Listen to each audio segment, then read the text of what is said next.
Well, a lot going on here at the farm today. I just got this stuff cleaning up this. Anyways, getting ready to get this clean. Getting ready to drop this trailer because, let's see, we got 189, 573. Ain't been started in a couple days, but we're dropping this trailer and going to pick up the wedge.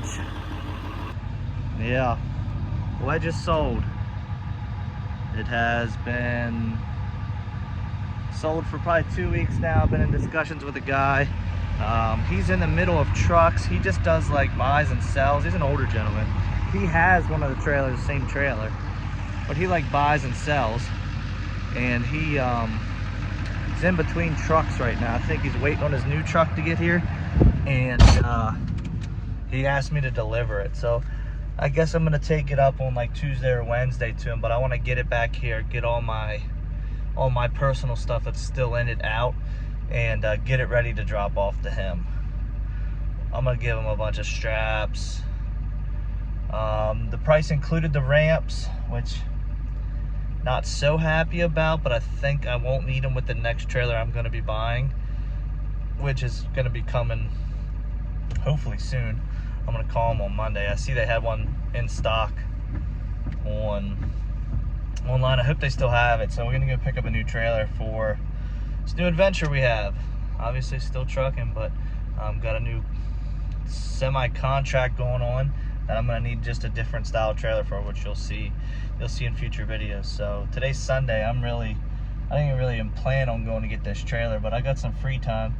I actually just planted like 10 trees, and it's good to know people that have equipment, so I didn't have to dig them. I just use an auger to dig the holes, and I've got some free time, so I might hop over there since it's nice, grab it, bring it back to the house, start cleaning it out, and say bye-bye to the wedge, the trailer I chased for years.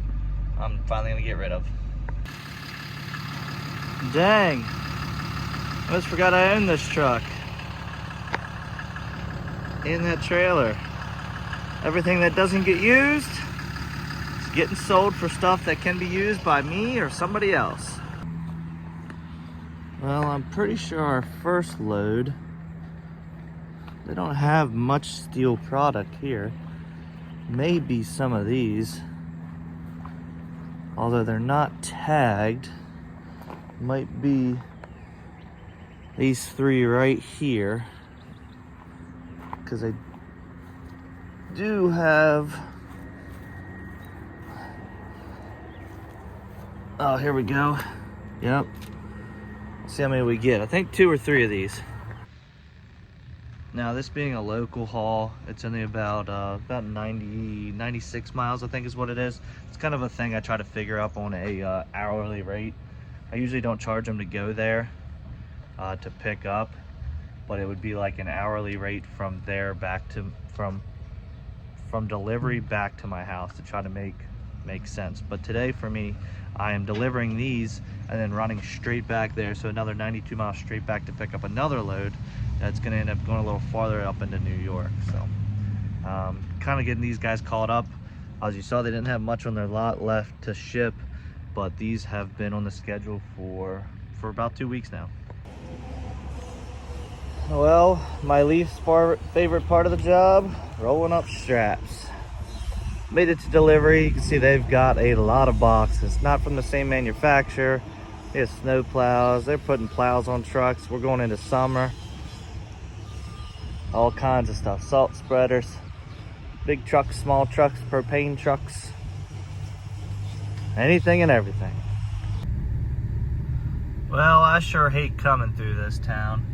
Maybe I won't say what town it is, but y'all can maybe guess if you're from this area. But my new mirror is here today, so that's nice. It's sitting at the house waiting for me. But the reason I hate coming through this town, traffic this time of day, it's like 3:30, and there's gotta get through about 40 stoplights. But the old local yokel who has given me 2 window tint tickets, and that's what he pulled me over, was for window tint. is also now, apparently they are doing DOT stops, which is quite a shame because this route here is nothing but trucks, and there is rarely any accidents. Like, there's a big mountain up here, but the trucks that run this are usually like local guys, pretty experienced like with what comes through here. You don't get a lot of like dry van or freight or anything because there's ways around this mountain. Like, that car hauler probably came from the highway, which isn't this way, but they got the local guys, which anyways, doing DOT inspections.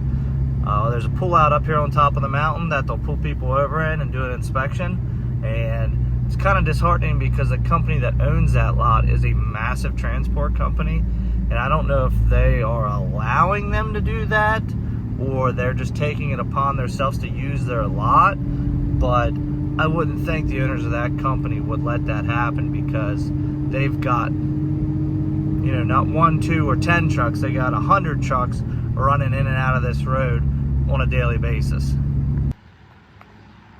Well, what do we have going on here? Look how crazy this load looks from this angle. This is a 2-stop load. This is 1 stop, just this dump insert. This stop is these 5 beds. So we have 1 in that bed. I'm guessing these are some type of mounting kit for 1 of these, or I mean 2 of these. There's 2 different pallets there. This company that I'm delivering these to, these are all like overstock, damaged, returned, kind of like the runts and the damaged beds from this company. They decided, this customer decided they were going to wanted to know what all they had that was cheaper than, you know, regular cost, and they bought them all. So they had 5 on the lot, and we're going to deliver those to them, and then this one to a different location that's only about 2.5 hours away, both in New York, but it ends up being a pretty decent run. The rate per mile, it's really good for both of these, and it's 1 day up, and I can get back in the same day, coming back empty if I want to. If not, it might go to the next day. Might have to stay overnight if I want to find something worthwhile coming back. I will do that. If not, I'll just deadhead home and move on to the next adventure. So as I'm getting rid of the wedge, I may have just secured the replacement for the wedge. I just got off the phone with a dealership that actually has, gotta sneeze, the one I want in stock because of the length. It is a low profile triple axle with drive over fenders, which is perfect. What I'm going to be delivering is lifted trucks. So, and they're only 1500s, so they're not like 2 lifted diesels, which are really heavy or anything. There's just 2 1500s with either from a leveling kit to a 6-inch lift. So being safe, I'd rather have them on a low profile trailer. And that's when you know, I came to the point where I was like, man, I do have the single cab. I could put a low profile 5th wheel on that and then be able to get like a low profile wedge. But I started thinking, I'm like, well, what happens if my truck breaks down? I have no other truck that I personally own that can rescue that trailer. So I was like, let's just get a regular gooseneck. So, you know, worst comes to worst, I have 4 trucks total, 5 trucks total that I can use, you know, to go get that. So it's not like I'll be, you know, having to pay somebody or rent a truck or whatever it may be to get that back if something were to happen to one of the trucks. You know, I like to be able to use all my trailers with different trucks, and that's just what we're gonna do. So that's enough for today. We are gonna get the where's it at? There it is. Gonna get the wedge right there cleaned out and get it ready for its new owner.